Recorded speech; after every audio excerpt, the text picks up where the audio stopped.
there, welcome. This is the Kelly's Astrology podcast, where you can find insight, guidance, and understanding through astrology. I'm Kelly, and I'll be your host.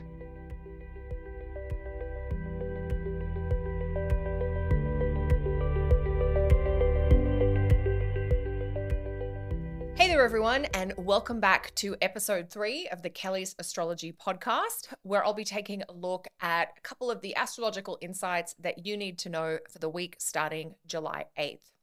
If you're enjoying the show, please like, subscribe, or sign up for notifications wherever you're listening to this episode. With that said, here are a couple of astro insights that I think will help guide you through the upcoming week. There are 2 planets changing signs this week. We have Mars moving into Virgo on July 10th and Mercury moving into Leo on July 11th. So in general, the start of this second week of July brings a little bit of a mood shift, and you might notice your areas of interest or inspiration are shifting.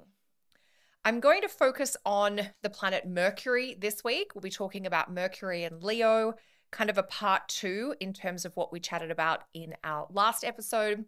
I'm also going to share some thoughts about the really juicy potential of the moon in Taurus, which is happening Tuesday, Wednesday this week.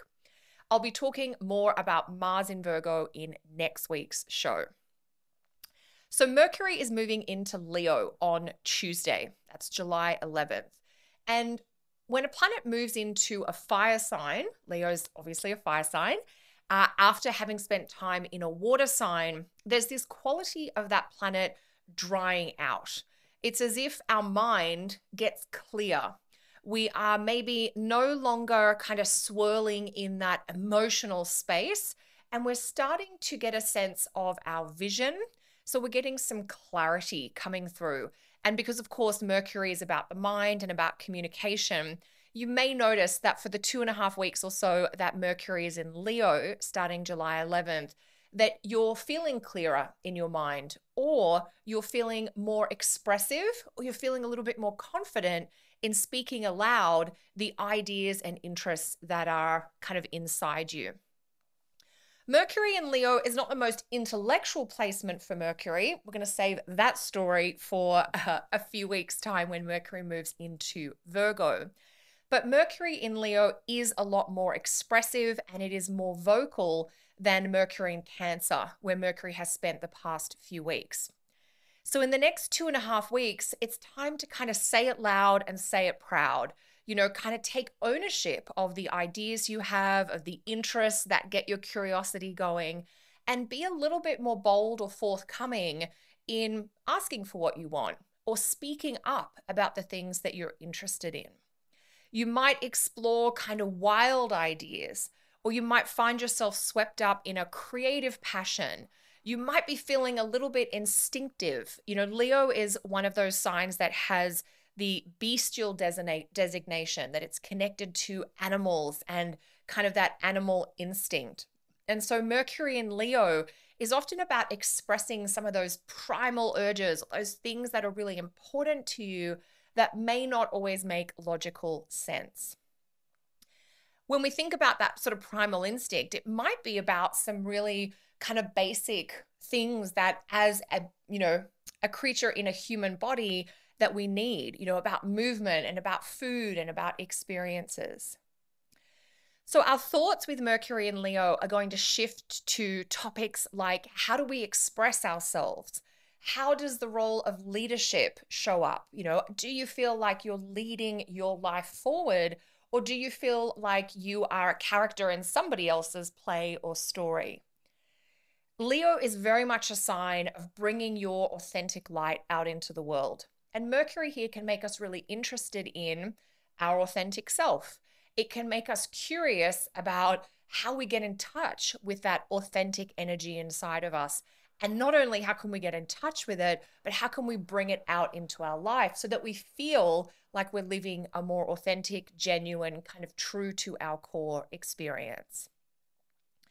Leo is really a sign that celebrates the self. It does not kind of shy away from its needs. In Leo, there's a real sense of ownership, of understanding who you are or how you are in the world. And so Mercury in Leo can really encourage you to focus on personal goals and priorities, or to speak up about the things that you want. In terms of our conversations and our interactions with others, with Mercury and Leo, you might notice that conversations have this sort of warm, uplifting, encouraging quality. Fire signs and the fire element were considered to be one of the most divine elements, because if you've ever watched a flame, like a candle, or you've had a bonfire at night, flames are always, of course, moving upwards to the heavens. And that was sort of interpreted as the idea that this sort of fire energy represents that striving and seeking and searching for contact with divine, whether you think about that as higher self or a god or goddess like figure, but the idea of raising our thoughts and our conversations to kind of higher, more uplifting, more meaningful, even perhaps more spiritual material. So these are all possibilities with Mercury in Leo. You might also talk a lot about, or find yourself thinking about, loyalty, like who or what you're loyal to. And if you're not sure how loyalty shows up in your life, have a think about how you spend your time and who you're prioritizing in terms of being available or showing up for others. So there are things that we might not realize we're loyal to because it's sort of a habit and part of our regular life. But like, for instance, I might be loyal to a little bit of TV watching at the end of the day because that's something I do on a regular basis. So Leo being a fixed fire sign, Mercury here can help us understand some of the rituals or habits or routines that might be driving our life that we just haven't become conscious around. And so that idea of loyalty, it's like, well, am I loyal to this or am I loyal to that? And sometimes the ideas that we think we're loyal to don't match up to the actions we're taking. So because Leo is a fire sign and fire signs are connected to action and activity, the doing of things, with Mercury in Leo, it's like our heads or our minds can catch up with, oh, I say this one thing's important to me, but what I actually am doing is the opposite. And so that awareness can then become food for thought. Is that thing that I say that's important to me really important to me? And if so, can I align my actions with it? Or am I just saying it's important, but the truth is I'm actually more loyal to the completely opposite thing that I think I'm loyal to? And then we bring in a beautiful trait here that we get through the light of the sun in Leo, which is about honesty and about seeing things in the light, like that true light of the sun of how they are. So that's a little interesting piece there about kind of loyalty and what we are prioritizing. And Mercury and Leo can help us see that a little bit more clearly. You might also look for insights or info to help you take charge or set your own agenda in various areas of life. Keep in mind that Leo is associated with royalty, these kind of regal figures, and we get from that this modern concept of sort of leadership or sovereignty or agency. The idea of like, am I in charge of my own life and existence? Or am I, playing a role in somebody else's drama? And so with Mercury and Leo, there's a curiosity that can be aroused in terms of how might my life look if I'm the one that's making the choices, if I'm setting the agenda, if I take on this kind of regal, choosing my own standards and my own priorities kind of approach. And if you're thinking about, well, how could this apply to me really personally? I would encourage you to tune into the Leo house in your birth chart. This is a part of the chart that Mercury is specifically stimulating over the next couple of weeks for each of us. And you'll be curious about those topics, but you'll also want to step into that role of leader in the Leo house for yourself in the next couple of weeks. So some of you might have Leo on the 7th house of relationships, and this Mercury in Leo cycle is asking you to be more expressive about what you want, what you like, what you don't like in terms of relationships. And it may be that it's time for you to bring your authentic needs and desires into that realm. Maybe you have Leo on the 10th house of career, and Mercury in Leo is going to encourage you to speak up at work or to tune in to some of your really authentic desires and passions around profession, around life path. So there's just a couple of examples of how this Mercury in Leo might help you connect with a little bit of inspiration and also encourage you to bring forward more of your authentic light into different areas of your life. I was also really, when I looked at this second week of July, I was also really drawn to what the moon is doing this week. And the moon is going to be in one of its kind of technically best two signs. The moon will be in the sign of Taurus in general on Tuesday and Wednesday, so July 11th and July 12th. I am going to give you the exact times for a couple of different locations around the world, and hopefully, even if that's not your location, you'll be able to adjust from there. So if you want to quickly pause or grab a pen and paper, here are the exact times that the moon will be in Taurus for Toronto, Paris, and Sydney. And then I'm going to tell you why I think this is so good and what we can do with this placement. So the moon will be in Taurus from the evening, Monday, July 10th. So this is for Toronto. So if you're in the Toronto or Eastern time zone, which would include New York, Monday, July 10th, around 8 p.m. in the evening until Thursday, July 13, around 3:30 a.m. in the morning. And so Paris, the times for Paris, the moon will move into Taurus around 2 a.m. in the morning on Tuesday, July 11th.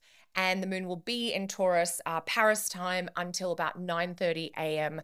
on Thursday, July 13. Now, if you're in Sydney, the moon will move into Taurus around 10 a.m. on Tuesday, July 11th, and then the moon will wrap up its time in Taurus around 5:30 p.m. on Thursday, July 13. So there's a couple of little, extensions like late Monday night, Eastern time, and of course you can adjust from that to Pacific time. So in general though, Tuesday, Wednesday, we're all going to get some of this moon in Taurus energy coming through. Taurus is currently one of the most activated zodiac signs. We've got 3 different planets, Jupiter, Uranus, and the North Node there. So this sort of 48-hour, just a little over 48-hour period when the moon is in Taurus can be really full. It can be rich, it might be busy, and it might have a surprise or two. And I think there is so much to love about the moon in Taurus. There's a lot to love about the moon in Taurus in general, but there's a lot to love about the moon in Taurus, especially now in the second half of 2023 and into the early part of 2024. So I want to explain a little bit about what I mean by that. First off, the moon is exalted in Taurus, and this is a technical designation that is considered to be quite positive. And so this amplifies or elevates some of the best moon qualities while the moon is in Taurus. So there is this really steady, consistent quality to things like nurturing and pleasure and being in the present moment when the moon is in Taurus. It has a stable, a steady quality. The moon in Taurus also has themes of building, and this is really great for accumulation over time. There are themes of patience that come through with the moon in Taurus. There's a steadfast, kind of loyal and lasting quality. And the moon in Taurus also represents a couple of things, a couple of really important understandings, that sometimes good things take time, but also that sometimes the really good things can be much more simple than we expect. Technically speaking, Taurus is the only sign where both Venus and the moon have lots of dignity. Venus is the ruling planet of the sign of Taurus, and the moon has this exaltation designation here. So Taurus really is a sign that can offer in some ways this unique combination of the best of what Venus and the moon have to offer. And what that translates to is things like Taurus is a sign that can help us connect with sweetness. It can help support connection. It can provide clues about creation or creativity and fertility, and about making the most of the resources that you have. This sign of Taurus is really focused on collaboration and unity, those connectedness themes that are represented in slightly different ways, but in sort of a common theme by both the moon and Venus.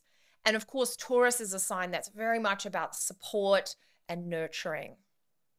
Because we have a benefic planet really strongly emphasized in Taurus, we do get some of these really positive qualities coming through. And so that's sort of generally about the moon in Taurus. It's one reason why I'm often posting about the moon in Taurus each month. And as we're getting started on this podcast journey together, I wanted to share with you all about the moon in Taurus so that hopefully you can keep a track on this each month as well. Now, as I'm recording this, July of 2023, we are really getting to enjoy the gifts of Taurus without the pressure of Saturn. So for the 3 years from March 2020 to March of 2023, we had Saturn in Aquarius. And that placed a lot of pressure on the sign of Taurus via this overcoming square aspect. And so the energy of Taurus, we might say, perhaps was a little bit muted or restrained for that 3-year period. And so as we're sitting here contemplating moon in Taurus themes and energy in mid-2023, there is this sense of there's a little bit more flow or ease emanating from Taurus and for any placements we might have in Taurus. And if you happen to have chart placements like a planet or maybe one of the angles in your birth chart in Taurus, you might have noticed this easing of pressure or even a removal of restriction in the past few months since Saturn has left Aquarius. Now, even if you don't have planets in Taurus, Taurus is definitely still going to be an important part of your birth chart. It will be linked to one or another of the 12 houses in your chart, and Taurus will be responsible for that particular set of topics and any people that might be connected to those areas of your life. And so having this sort of more supportive energy around the sign of Taurus is really good for those Taurus house topic areas because they can be flowing more smoothly. And right now, it's not only that we have this sort of removal of a pressure thanks to Saturn moving out of Aquarius, but since May of 2023, we've had the addition of, we might say, a positive as Jupiter, the planet of expansion and growth, moved into Taurus. So in the last 6 months, as a lot has shifted from the Taurus perspective in the sky and in our charts. And we might think about this Jupiter and Taurus cycle, which began in May 2023 and will last for 12 months until May of 2024. We might think about this Jupiter and Taurus cycle as a time when the Taurus parts of our chart are receiving maybe a special blessing or an increased level of encouragement, or there is more growth and expansion thanks to this tour of Jupiter through Taurus. And Jupiter only comes through Taurus once every 12 years. So it's definitely a special cycle to be connecting with and working with. And one of the ways we can do that is by paying attention each month to when the moon is in Taurus and connected to Jupiter there as well. So that's a number of sort of technical reasons about why any Taurus placements or the Taurus part of your chart may be finding more opportunities, or you might be feeling an increase in enthusiasm, maybe a willingness to take some risks here, and perhaps a little bit less restriction at the moment. So that's one of the reasons why this is a really great time to celebrate the Taurus, the sign of Taurus and the Taurus parts of our chart. I always like to notice the time each month when the moon is in Taurus, and that tends to be a time where I really focus on slowing down, either being in the moment or being in my body. And I really try to prioritize these little luxuries or these moments of simple pleasures. For me, this often means extra time in the garden. And there have been periods in my life where I've found myself sort of randomly, but maybe cosmically inspired, just baking a chocolate brownie. And it seems to happen almost regularly on this monthly pattern. And I love that because Taurus is a sign of, sweet treats. And sometimes that shows up very literally. So if you are craving a little bit of that sweet indulgence midweek, Tuesday, Wednesday with the moon in Taurus, maybe splurge on like the best quality chocolate or other sweetness treat. And, wherever you're listening to this show, love to hear about what your favorite sweet treats are. So let us know via the comments below if that's an option for you. So the moon in Taurus, really great, 48-hour period to kind of work with each month. It's Tuesday, Wednesday, July 11 and 12. But I want to say a little bit more about this because we do have these 3 planets or placements in Taurus right now, And so with the moon in Taurus, there's all of that goodness of the moon in Taurus in general, but there are three extra kind of themes or planetary tones that are going to come through in just in that 48-hour period. So it is kind of busy, but I think it's really effective. So while the moon is in Taurus, the moon is kind of having three meetings. That's how I like to think about it. The moon is meeting the North Node, the moon is going to meet Jupiter, and the moon is going to meet Uranus. So I just want to say briefly a couple of things about each of those. The moon is going to meet the North Node in Taurus, and this is going to happen very early in that time period that I gave you for each of the different locations. It's one of the first things the moon in Taurus will do is interact with that North Node in Taurus. Now, interestingly, the moon with the North Node in Taurus this month, July 10th or 11th, depending on where you are, this is going to be the last time this happens. It's the end of an 18-month cycle for the North Node in Taurus. And so this is like wanting to set up practices or habits that will nourish and ground you for the long term. It might mean securing an alliance or setting up a routine that is stabilizing and sustainable. As the North Node is going to soon move out of Taurus, that happens on July 17, you might be putting the finishing touches on a plan or a pattern that you have been working on over the last 18 months. There may even be a little bit of this kind of now or never theme to the moon with the North Node in Taurus this month, because it is the last time this planetary combination is going to happen. So this definitely means doing that good for you thing that you've been wondering about and doing it as soon as you can. So that's the first piece, the moon with the North Node in Taurus. Then the moon moves a little further into Taurus and comes to Jupiter in Taurus. And this is a much newer cycle. In fact, it's just the third time we've had this pairing of the moon with Jupiter in Taurus. And this is going to happen monthly until May of 2024.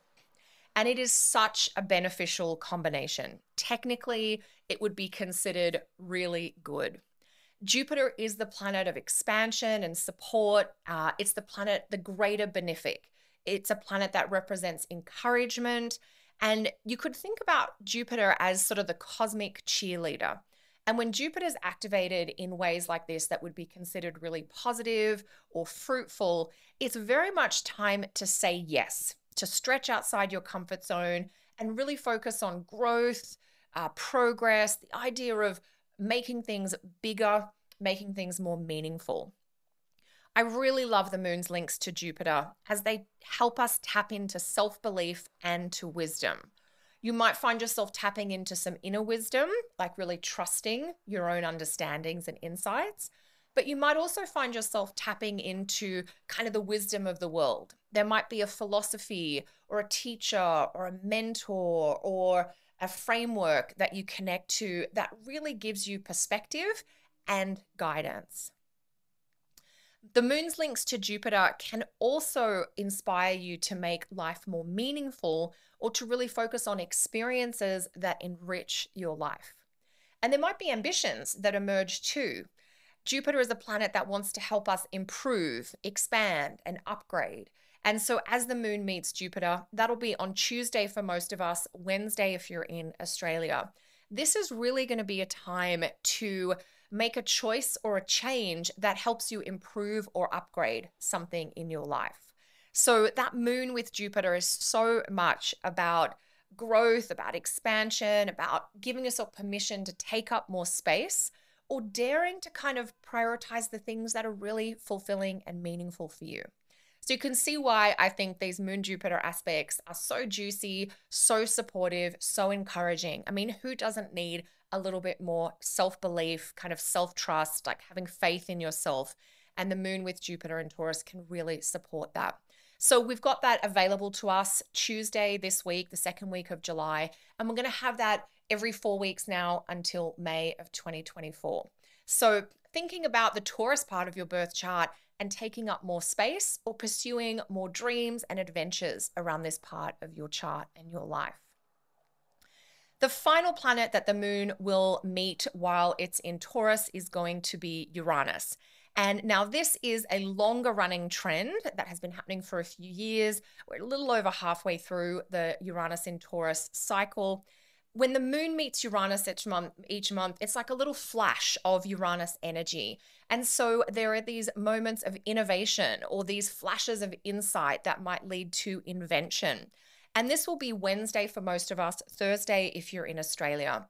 The moon with Uranus in Taurus can invite you to experiment, especially with things like self-care, food and food preparation rituals, nourishment. The moon with Uranus is like, how do you want to think about your body, your physicality?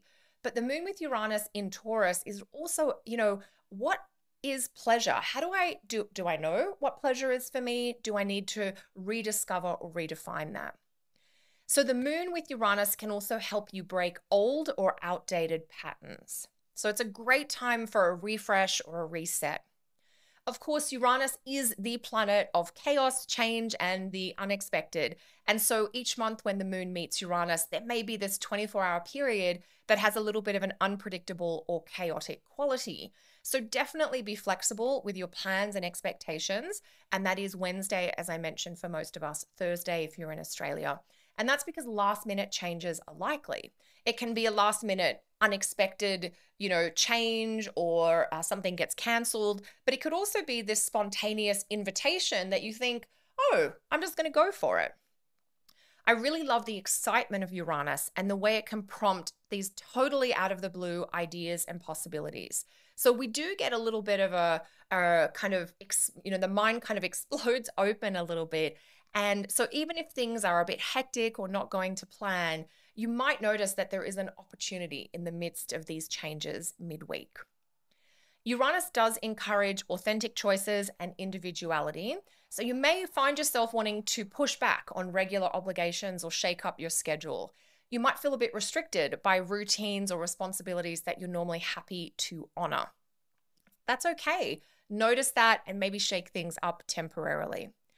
Ultimately, the moon with Uranus is totally open to trying something new. So that might be your sort of cosmic invitation to go for it, turn things upside down, and see how that changes your perspective on events or experiences.